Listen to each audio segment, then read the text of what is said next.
I am Dr. Pawan Kumar Jha from Simage Group of Institution. आज के session में हम लोग डिस्कशन करेंगे अकाउंटिंग के बारे में, समझेंगे कि what do you mean by, basic question है what do you mean by accounting, what do you mean by accounting. जैसे कि हम सभी कोई जानते हैं कि ऑल ओवर वर्ल्ड में दो प्रकार के ऑर्गेनाइजेशन होते हैं, एक ट्रेडिंग ऑर्गेनाइजेशन और दूसरा नॉन ट्रेडिंग ऑर्गेनाइजेशन। तो सभी प्रकार के ऑर्गेनाइजेशन में, चाहे वो ट्रेडिंग ऑर्गेनाइजेशन हो चाहे वो नॉन ट्रेडिंग ऑर्गेनाइजेशन हो, अकाउंटिंग किसी न किसी रूप में है, क्योंकि उसको अगर ट्रेडिंग ऑर्गेनाइजेशन है तो प्रॉफिट और लॉस को फाइंड आउट करना है, अगर वो नॉन ट्रेडिंग कंसर्न है तो फिर वहां पर उसको डेफिसिट सरप्लस भी फाइंड आउट करना है। तो ये दोनों ही ऑर्गेनाइजेशन में अकाउंटिंग बहुत ही इंपॉर्टेंट रोल प्ले करता है। तो सबसे बेसिक क्वेश्चन है कि what do you mean by accounting. अब अकाउंटिंग जो है, अकाउंटिंग को हम लोग कहते हैं कि accounting is the art of recording, classifying, summarising in a significant manner. मतलब कि जितने भी मॉनेटरी ट्रांजैक्शन है उन सभी मॉनेटरी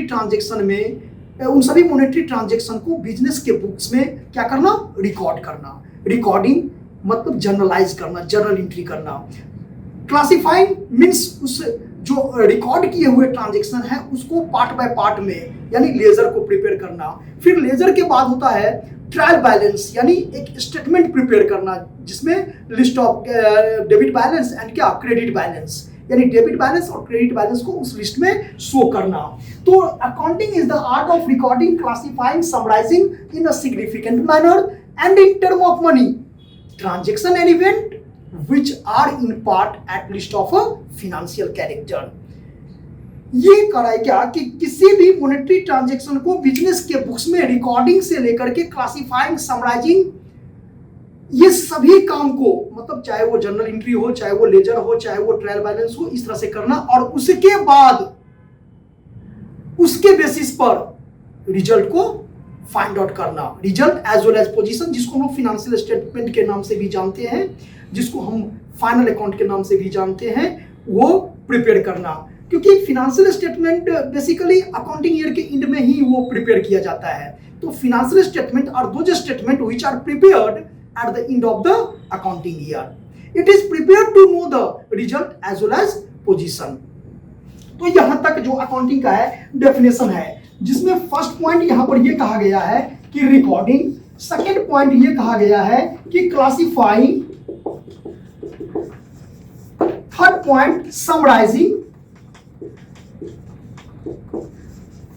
इस रिकॉर्डिंग को ही हम लोग जर्नल एंट्री भी कहते हैं। रिकॉर्डिंग मींस किसी भी मॉनेटरी ट्रांजैक्शन को बिजनेस के बुक्स में रिकॉर्ड करना, यानी जर्नल एंट्री बनाना।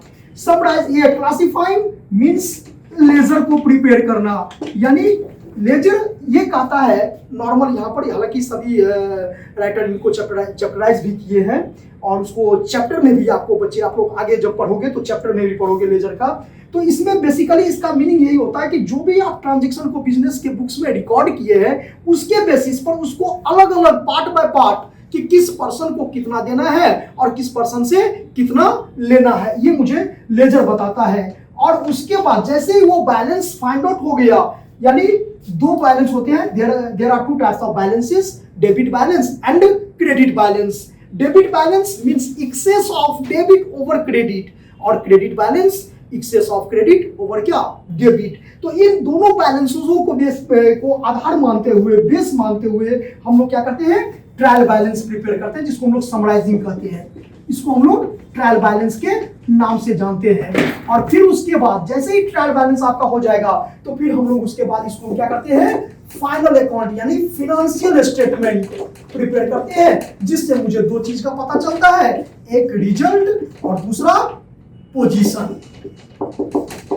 रिजल्ट और पोजीशन, रिजल्ट का मतलब यहां पर हुआ नेट प्रॉफिट या नेट लॉस, और पोजीशन का मतलब हुआ assets, liabilities, capital, fund, etc. और इसी के बेसिस पर इसके बाद दो नाउ डेज जो आज के मॉडर्न युग में दो पॉइंट को और अटैच किया गया है, उसमें इंटरप्रेटिंग और इंटरप्रेटिंग और एनालिसिस वर्ड को भी शामिल किया गया है। तो यही अकाउंटिंग का डिफिनेशन है, इसी को हम लोग अकाउंटिंग कहते हैं। Thank you.